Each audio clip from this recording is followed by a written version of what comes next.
तो आपका जो इंग्लिश कोर्स है ये 2 पार्ट में होगा मेन। पहले पार्ट में इसमें फ्लुएंसी डेवलपमेंट है। फ्लुएंसी का मतलब होता है कि आपकी सेंटेंस को कैसे बनाना है। जैसे पास्ट का सेंटेंस है उसे फ्यूचर में कैसे बदलना है, फ्यूचर का सेंटेंस है उसे प्रेजेंट में कैसे बदलना है, और बहुत सारे अलग अलग तरह के सेंटेंस होते हैं, तो उनको बोलने का तरीका, उनको बनाने का तरीका, ये सारा आपको फ्लुएंसी में बताया जाएगा। अभी हम इसको आगे जाके देखेंगे। और दूसरे पार्ट में कुछ बेसिक चीज़ें जैसे कि इंटरव्यू की स्किल्स होती है, कैसे इंटरव्यू होता है, कैसे उसमें आंसर करने पड़ते हैं, डेली यूज के जो सेंटेंस होते हैं, डेली यूज में जितने भी प्रकार के सेंटेंस आते हैं, सलाह कैसे हमने किसी को देनी है, कंपल्सन कोई चीज़ बहुत ज़रूरी है, जिम्मेदारी है हमारी, किसी काम को ज़रूरी करना पड़ता है, उसके लिए हमें कैसे बोलना है, और कोई अपनी योग्यता बतानी है, अपनी क्षमता बतानी है कि मैं ये कार्य कर सकता हूँ या मुझको ये कार्य करना ही पड़ता है। तो अलग अलग कई तरह के सेंटेंस होते हैं जो डेली यूज में आते हैं। उनकी पूरी प्रैक्टिस सेट हैं, कई 100 आपको प्रैक्टिस सेट मिलेंगे इसमें, जो कि आप जिससे प्रैक्टिस करेंगे और प्रैक्टिस से ही इंग्लिश को सीखा जा सकता है। ईमेल राइटिंग बहुत ज़रूरी है आजकल। डॉक्यूमेंटेशन किसी भी इंडस्ट्री में, किसी भी ऑफिस में आप जाएंगे तो वहाँ पे मेल कैसे करना है, डॉक्यूमेंट कैसे बनाने हैं, एप्लीकेशन कैसे बनानी है, तो अपने सीनियर को कैसे लिखना पड़ता है, तो वो सारा मेल राइटिंग लिखने का भी पूरा प्रैक्टिस आपको इसमें मिलेगा। अगला कन्वर्सेशन, इंग्लिश कन्वर्सेशन होता है। किसी भी ऑफिस में जाएंगे, किसी भी अलग अलग तरह के डॉक्टर के साथ कैसे कम्युनिकेशन होती है, अलग अलग ऑफिसों में जो भी होता है उसकी पूरी प्रैक्टिस सेट आपको मिलेंगे इसके। वकैब बहुत ज़रूरी होती है, इसमें पूरी पिक्चर वाली वकैब आपको मिलेगी, अलग अलग सेंटेंसों का कैसे यूज होता है। सेंटेंस की प्रैक्टिस आपको बहुत एक बड़ी प्रैक्टिस सेट मिलेंगे कि सेंटेंस पास्ट में कैसे बनते हैं, प्रेजेंट में कैसे बनते हैं, फ्यूचर में कैसे बनते हैं। वर्ब की अलग अलग पूरा एक प्रैक्टिस सेट मिलेगा वर्ब का। वर्ब सेंटेंस का मेन पार्ट होता है। कोई भी काम जो हो रहा होता है, जो फंक्शन होता है, वो वर्ब से पता लगता है हमको, तो उसमें हम वर्ब को सीखेंगे। रूट वर्ड्स होते हैं, मेन वर्ड्स कुछ ही होते हैं, उनसे अलग अलग तरह के वर्ड बनते हैं, तो रूट वर्ड जो होते हैं वो उसकी एक पूरी प्रैक्टिस है इसमें। बाकी तो इस तरह से ये 2 भागों में मुख्य रूप से है। अब हम देखते हैं कि प्रेजेंट में कुछ उदाहरण मैं आपको समझा रहा हूँ कि आगे हमारी क्लासें कैसे रहेंगी इसमें।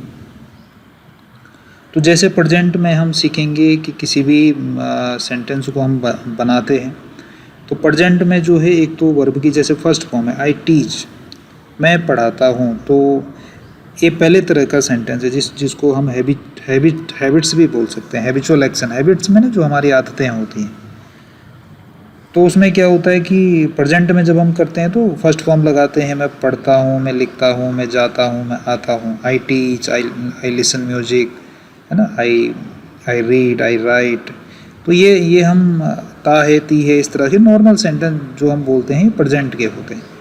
लेकिन माना इसी को आपको पास्ट में बोलना है, तो टीच की जगह वर्ब की सेकंड फॉर्म आ जाएगी आई टॉट, मैं पढ़ाता था, आई टॉट। और आई टीच, मैं पढ़ाता हूँ, ये तो प्रेजेंट में हो गया। लेकिन टीच की जैसे ही सेकंड फॉर्म आएगी, टॉट हो जाएगा, तो मैं पढ़ाता था, वो पास्ट का सेंटेंस हो जाएगा। तो सेकंड फॉर्म कहाँ लगती है? पास्ट में लगती है। अभी वर्ब की जो लिस्ट मिलेगी उसमें सारी सेकंड फॉर्म आपको मिल जाएंगी। तो पास्ट, प्रेजेंट का पास्ट कैसे बनाना है? फर्स्ट फॉर्म को क्या कर देना है? सेकंड फॉर्म कर देना है। ये अगर हेल्पिंग वर्ब है, जैसे डू का यूज होता है, आई डू नॉट, है ना। अब डू नॉट कौन सी है? प्रेजेंट हेल्पिंग वर्ब है, डू प्रेजेंट में लगती है। लेकिन डू का पास्ट फॉर्म क्या होता है? डिड। तो हमें पास्ट बनाना है, इसको भूतकाल की बात करनी है, आज से पहले की, तो कैसे हो जाएगा? आई डिड नॉट टीच, है ना, मैं नहीं पढ़ाता था। डू का डू की जगह क्या हो जाएगा? डिड हो जाएगा। तो डू जैसे पास्ट है तो डू का डू प्रेजेंट है तो डू का पास्ट क्या हो जाता है? डिड।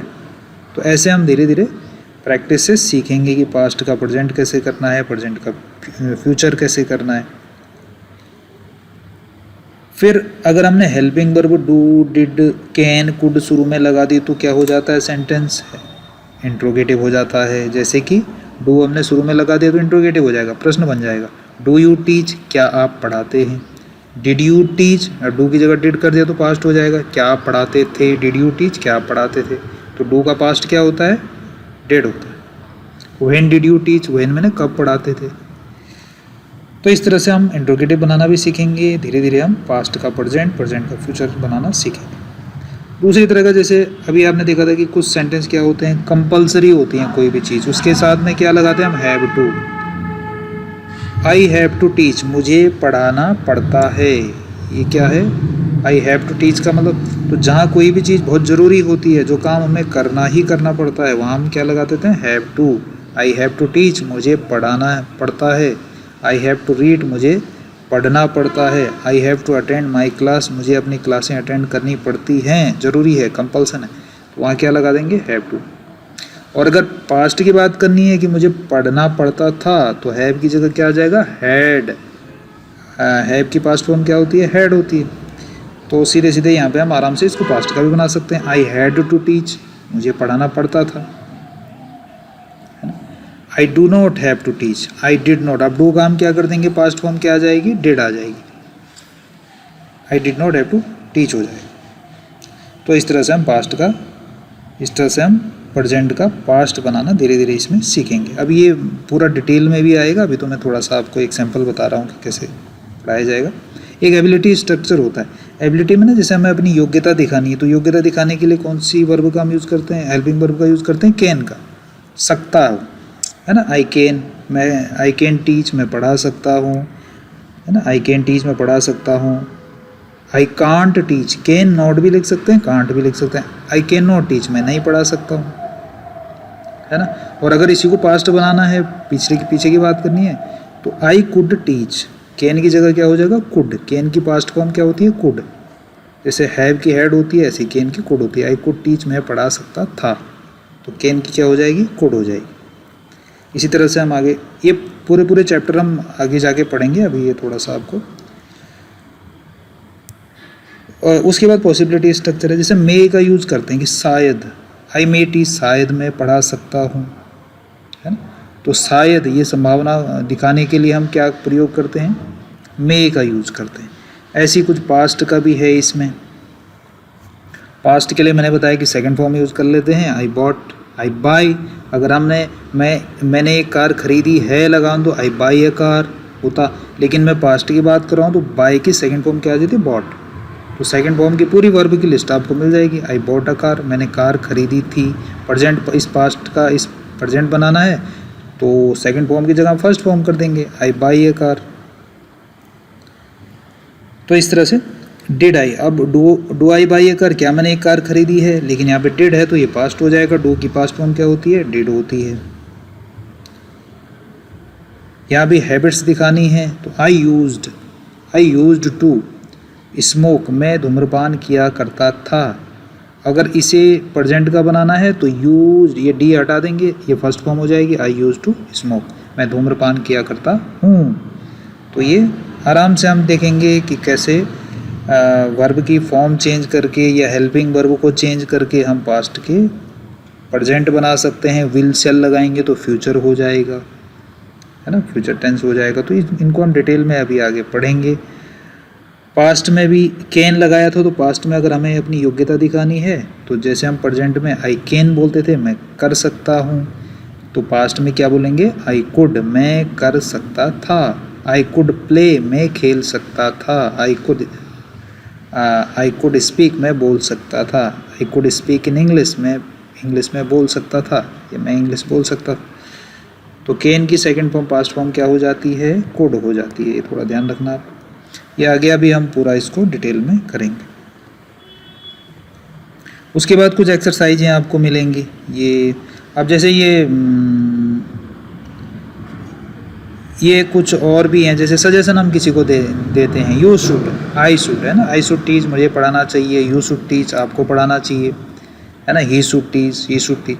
तो इस तरह से हम शुड का प्रयोग करते हैं सजेशन से। ये प्रेजेंट का है ना, ध्यान में रखना, ये प्रेजेंट का है।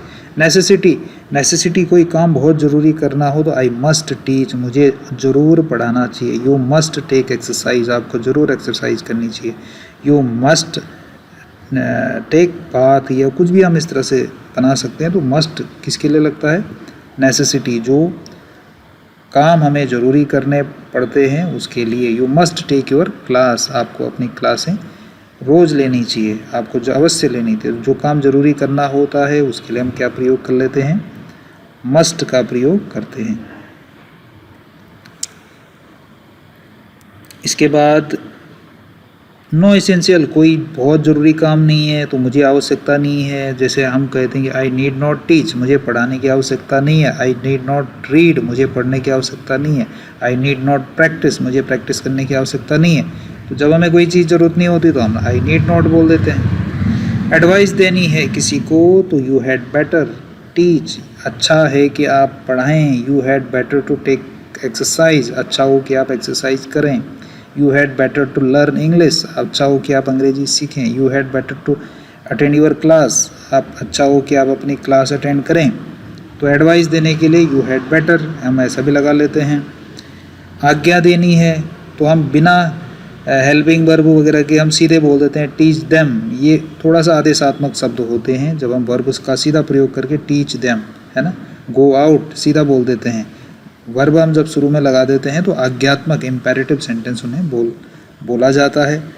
तो इस तरह से भी हम सीखेंगे। पोलाइटली जब हम बहुत नम्र तरीके से विनम्र तरीके से किसी को बोलते हैं तो प्लीज़ लगा लेते हैं, है ना। ये तो नॉर्मल चीज़ें हैं। अब प्रैक्टिस सेट कैसे बनेंगे आपकी, प्रैक्टिस कैसे, ये तो और भी कई तरह की प्रैक्टिसें होंगी लेकिन नॉर्मल प्रैक्टिस। अब जैसे आई के साथ हम लगा देते हैं I get up at 5 AM, मैं 5 बजे उठता हूँ। अभी हैबिट्स हैं, ये प्रेजेंट की हैं सभी, तो ये प्रेजेंट ध्यान में रखना। We take bath every day, हम रोज़ नहाते हैं। You take believe in luck, आप किस में, भाग्य में विश्वास करते हैं। दे हेल्प द पुअर, वो गरीबों की सहायता करते हैं। Some girls play some games, कुछ लड़कियां कुछ गेम खेलती हैं। Some boys respect all the teachers. The student watch TV serials, student TV serial देखते हैं।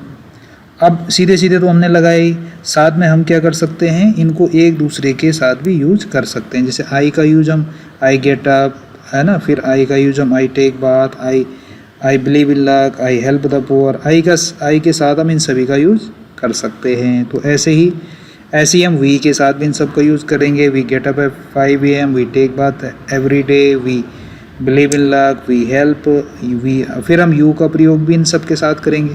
तो ऐसे ऐसे इतने छोटी सी टेबल से ही हमारे कई सारे सेंटेंस हमको यूज करने को मिल जाएंगे। लिखना भी है, लिखना भी बहुत ज़रूरी है। जब आप लिखेंगे तो आपकी प्रैक्टिस अपने आप ही सही होगी, आपको लिखने का भी तरीका पता लगेगा।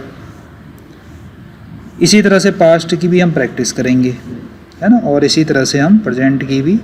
ये फिर पास्ट की प्रैक्टिस है। पास्ट में हमने देखा था कि हर फॉर्म जो क्या होती है, अधिकतर सेकंड फॉर्म का प्रयोग होता है। तो फर्स्ट फॉर्म की जगह हम सेकंड फॉर्म या हम पास्ट की हेल्पिंग वर्ब का प्रयोग करते हैं। जैसे डू का डिड हो जाता है, कैन का कुड हो जाता है। लेकिन हम यहाँ पर क्या है, यहाँ पर हम सेकंड फॉर्म का यूज है। आई केम, आई कम का हो जाएगा I came. I come here every day, मैं यहाँ रोज़ आता हूँ। लेकिन I came here every day, I came here yesterday, मैं यहाँ कल आया था। तो केम जहाँ भी लगा होगा आया था, ये पास्ट की बात है। आई डिफीटेड द एनिमी, मैंने दुश्मन को हराया था। डिफीटेड हो गया, अगर ये डिफीट होता तो मैंने दुश्मन को हराया है। आई डिफीटेड, मैंने दुश्मन को हराया था। पोस्टपोन्डेड का मतलब होता है मैंने आगे बढ़ाना किसी भी चीज़ को, मैंने उसको पोस्टपोन कर दिया, आगे बढ़ा दिया। पोस्टपोन्डेड है तो आगे बढ़ाया था, ये पास्ट की बात हो रही है। तो सेकंड फॉर्म जहाँ भी है आई डिसाइडेड, ED और D लगा के सेकंड फॉर्म बन गई है आई डिसाइडेड, तो ये सेकंड फॉर्म है। तो इस तरह से जहाँ भी सेकंड फॉर्म, फेल का क्या हो जाएगा, फेल्ड हो गया। इनवाइट का इनवाइटेड हो गया। लॉक का लॉक्ड हो गया। एन्जॉय का एन्जॉयड हो गया। अटेंड का अटेंडेड हो गया। मीट का मेट हो गया। तो ये सभी क्या हैं, सेकंड फॉर्म्स हैं। तो हमें थोड़ा ध्यान में रखना है कि सेकंड फॉर्म जहाँ भी होगा वहाँ था लग जाएगा, यानी कि पास्ट की बात होगी। आई केम हियर, मैं यहाँ आया था। आई डिफीटेड, मैंने उसे हरा दिया। आई पोस्टपोन्डेड, मैंने आगे बढ़ा दिया था। आई डिसाइडेड, मैंने डिसाइड कर लिया था। आई फेल्ड, मैं फेल हो गया था। आई इन्वाइटेड, मैंने उसे इन्वाइट किया था। तो इनमें सभी ये पास्ट के सेंटेंस हैं। और उसी तरह से हम यहाँ पर भी आई का यूज़ करेंगे पहले सबके साथ में, फिर वी का यूज़ सबके साथ में करेंगे, फिर यू का यूज़ इन सबके साथ में करेंगे, फिर दे का यूज़ हम सबके साथ में करेंगे। तो काफ़ी सारे प्रैक्टिस सेट हमें यहीं पे मिल जाएंगे। उसके बाद हम फ्यूचर में भी इसी तरह से बनाएंगे इनको, है ना। विल से हम लगाते हैं तो ये फ्यूचर का सेंटेंस हो जाता है। आई विल प्ले, मैं खेलूँगा। आई विल नॉट प्ले, मैं नहीं खेलूँगा। ये हेल्पिंग वर्ब अगर शुरू में लगा दी, शैल आई प्ले, क्या मैं खेलूँगा, तो विल शैल जहाँ भी लगेगा ये कौन सा हो जाएगा, फ्यूचर का सेंटेंस हो जाएगा। तो इस तरह से एक पूरा आपका सिस्टमेटिक ये चलेगा और साथ में सभी चीज़ें आपको सिस्टमेटिक इस कोर्स में दिखेंगी। तो थोड़ा सा इसको आपको बड़े गंभीरता से फॉलो करना है और 3 महीने अगर आप पूरा फॉलो करेंगे तो आराम से आप हर चीज़ सीखेंगे। बोलने के साथ आप लिखना सीखेंगे, सही तरह से प्रैक्टिस करना सीखेंगे, पूरा एक सिस्टमेटिक तरीके से आप इस चीज़ को सीखेंगे।